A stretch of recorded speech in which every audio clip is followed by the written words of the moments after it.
मई 2022 दिल्ली की गर्मी अपने चरम पर थी। दिन में तपती सड़कें और रात में अजीब सा सन्नाटा। लेकिन दक्षिण दिल्ली के महरौली इलाके में एक ऐसा राज पल रहा था जिसकी कल्पना भी किसी ने नहीं की थी। बाहर से दिखने पर सब कुछ सामान्य लगता था। लोग अपने काम में व्यस्त थे, दुकानें खुल रही थी, सड़क पर गाड़ियां दौड़ रही थी। लेकिन एक छोटे से फ्लैट के भीतर मौत कई दिनों तक बंद रही। अब मैं ऐसी बात क्यों कह रहा हूं कि मौत कई दिनों तक बंद रही? दरअसल ये क्राइम स्टोरी बड़ी पेचीदा है।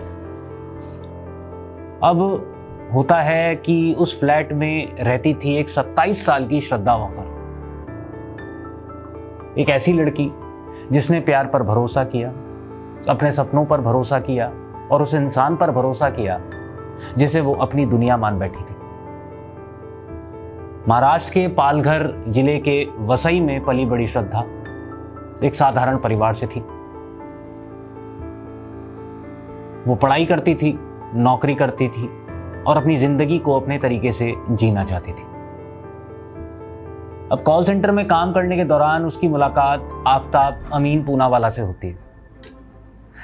दोनों एक दूसरे के करीब आते हैं, दोस्ती प्यार में बदलती है और फिर दोनों ने एक साथ रहने का फैसला कर लिया। लेकिन परिवार को यह रिश्ता मंजूर नहीं था। अब जाहिर सी बात है, एक तरफ एक हिंदू परिवार, दूसरी तरफ एक मुस्लिम परिवार, तो ये बड़ा पेचीदा सा प्रेम प्रसंग था। अब श्रद्धा के पिता विकास वॉकर को डर था कि उनकी बेटी ऐसे इंसान के साथ जा रही है जिसे वो पूरी तरह जानती तक नहीं।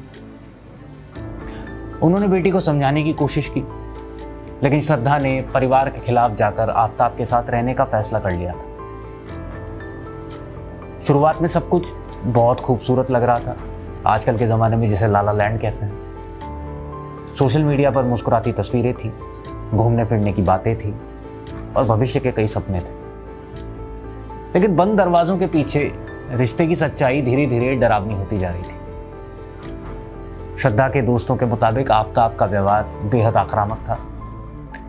वो अक्सर श्रद्धा पर शक करा करता था, उसे कंट्रोल करने की कोशिश करता था और कई बार उस पर हाथ भी उठाया करता था।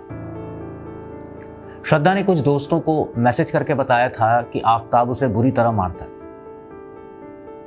एक दोस्त को उसने यहां तक कहा था कि अगर कभी उसके साथ कुछ हो जाए तो उसके लिए आफताब ही जिम्मेदार होगा। अब हर बार झगड़ों के बाद वही उसे रिश्ते में लौट जाती थी। शायद उसे उम्मीद थी कि प्यार एक दिन सब ठीक कर देगा। और जाहिर सी बात है, जब एक लड़की ने अपना प्यार चुना अपने परिवार के खिलाफ, तो वो अपने परिवार के पास तो वापस जा नहीं सकती थी। अब उसे नहीं पता था कि ये रिश्ता उसकी जिंदगी का सबसे बड़ा जाल बन चुका है।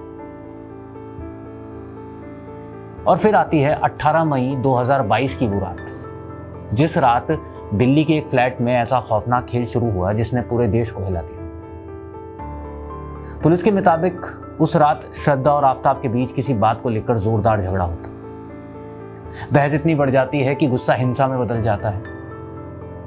आरोपों के मुताबिक आफताब ने श्रद्धा का गला दबा दिया। कुछ ही मिनटों में श्रद्धा की सांसें थम गई और उसकी मौत हो चुकी थी। कमरे में सन्नाटा था, लेकिन असली डरावनी कहानी अब शुरू होने वाली थी।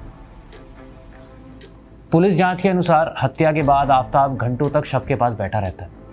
वो जानता था कि अगर सच बाहर आया तो उसकी ज़िंदगी ख़त्म हो जाएगी, क्योंकि यहाँ पर सिर्फ प्यार की बात नहीं थी, यहाँ पे दो धर्म की बात थी। जाहिर सी बात है, जिसे आजकल के ज़माने में लव जिहाद कहते हैं। अब उसने एक फैसला किया जिसने पूरे देश की रूह कांपा दी। अगले ही दिन उसने बाजार से लगभग 300 लीटर का बड़ा फ्रिज खरीदा। फिर उसने शव को ठिकाने लगाने की योजना बना दी। आरोपों के मुताबिक उसने श्रद्धा के शरीर के 35 टुकड़े किए। कमरे में खून की बदबू छुपाने के लिए अगरबत्ती और रूम फ्रेशनर का इस्तेमाल किया गया। शरीर के टुकड़ों को फ्रिज में रखा गया ताकि वो सड़े नहीं।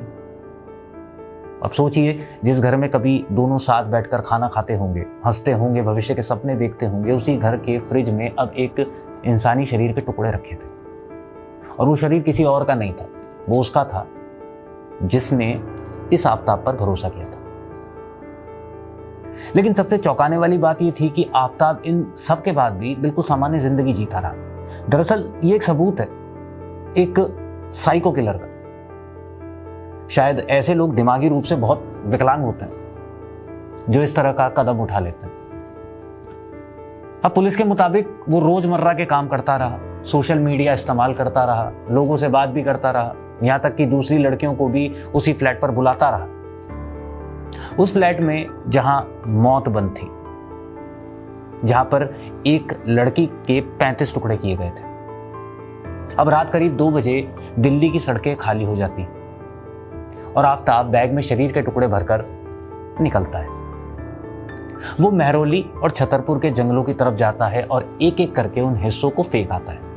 अब ऐसा कई दिनों तक चलता रहता है और किसी को शक भी नहीं होता कि रात के अंधेरे में एक इंसान अपनी प्रेमिका के शरीर के टुकड़े शहर भर में बिखेरता जा रहा है। 6 महीने तक ये मामला पूरी तरह दबा रहा। श्रद्धा का फोन बंद आने लगा, परिवार उससे संपर्क नहीं कर पा रहा था। अब जाहिर सी बात है कि वो उस लड़की का अपना परिवार था। अब झगड़ा कितना भी हो, तनाव कितना भी हो, परिवार को चिंता होती है। इसलिए शुरुआत में लगा कि शायद वो नाराज होगी या कहीं बाहर गई होगी, लेकिन समय बीतता गया और चिंता बढ़ती गई। श्रद्धा के दोस्तों ने भी बताया कि महीनों से उनका उससे कोई संपर्क नहीं हुआ था। अब उसके पिता विकास वॉकर दिल्ली पहुंचते हैं और पुलिस में गुमशुदगी की शिकायत दर्ज कराते हैं। पुलिस जांच शुरू करती है तो श्रद्धा की आखिरी लोकेशन दिल्ली में मिलती है। इसके बाद शक सीधा आफताब पर जाता है और पुलिस उससे पूछताछ करती है। शुरुआत में वो लगातार झूठ बोलता रहता है। कभी कहता है कि श्रद्धा उसे छोड़कर चली गई, कभी कहता है कि दोनों का ब्रेकअप हो चुका था। लेकिन पुलिस को उसके बयान पर बार बार बदलते शक होता है। जब mobile location, CCTV footage, call record और डिजिटल सबूतों की जांच होती है तो धीरे धीरे कहानी खुलने लगती है। आखिरकार पुलिस की सख्त पूछताछ के बाद आफताब टूट ही जाता है और वो पूरी हत्या का प्रकरण कबूल कर लेता है और पुलिस को बताता है कि कैसे उसने उसके साथ झगड़ा किया और कैसे उसने उसके शरीर के 35 टुकड़े करके एक फ्रिज में रखे और फ्रिज में रखने के बाद धीरे धीरे करके उसे दिल्ली की सड़कों भर में या दिल्ली के जंगलों भर में फेंकता चला गया। इसके बाद पुलिस उसे जंगल में लेकर जाती है जहां वो शरीर के टुकड़े फेंकता जा रहा था, जहां से इंसानी हड्डियों के टुकड़े बरामद किए जाते हैं। जांच के दौरान उसका पॉलीग्राफी टेस्ट भी कराया जाता है, फिर नार्को टेस्ट भी होता है। अब सूत्रों के मुताबिक नार्को टेस्ट में उसने कई अहम जानकारियां भी दी थी, जैसे हत्या में इस्तेमाल हथियार, मोबाइल फोन और शव ठिकाने लगाने की पूरी प्रक्रिया। अब इस केस ने सिर्फ दिल्ली को ही नहीं पूरे देश को झकझोर दिया था। टीवी चैनलों पर दिन रात इसी केस की चर्चा होने लगती है, सोशल मीडिया पर बहस छिड़ जाती है। अब कुछ लोग इसे महिलाओं की सुरक्षा से जोड़कर देखते हैं, तो कुछ इसे जहरीले रिश्तों और घरेलू हिंसा का खतरनाक उदाहरण बताते हैं, तो कई लोग इसे लव जिहाद का मामला भी बताते हैं। वहीं कई लोगों ने श्रद्धा के फैसलों पर सवाल उठाए, जिसने एक नई सामाजिक बहस को जन्म दिया।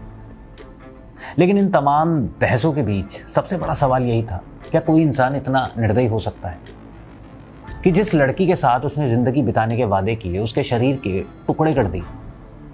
श्रद्धा वॉकर केस सिर्फ एक मर्डर केस नहीं बनकर रह गया, ये भरोसे, प्यार और इंसानियत के टूटने की सबसे डरावनी कहानियों में से एक बन गई। तो दिल्ली की वो रात आज भी लोगों को डराती है, क्योंकि इस कहानी में सिर्फ खून एक इंसान का नहीं बहा था, यहाँ एक भरोसे का कत्ल भी हुआ था, उस भरोसे का जो प्यार के इर्द गिर्द घूमता है। ऐसी क्राइम स्टोरीज को देखने के लिए देखते रहिए एमटीवी न्यूज़।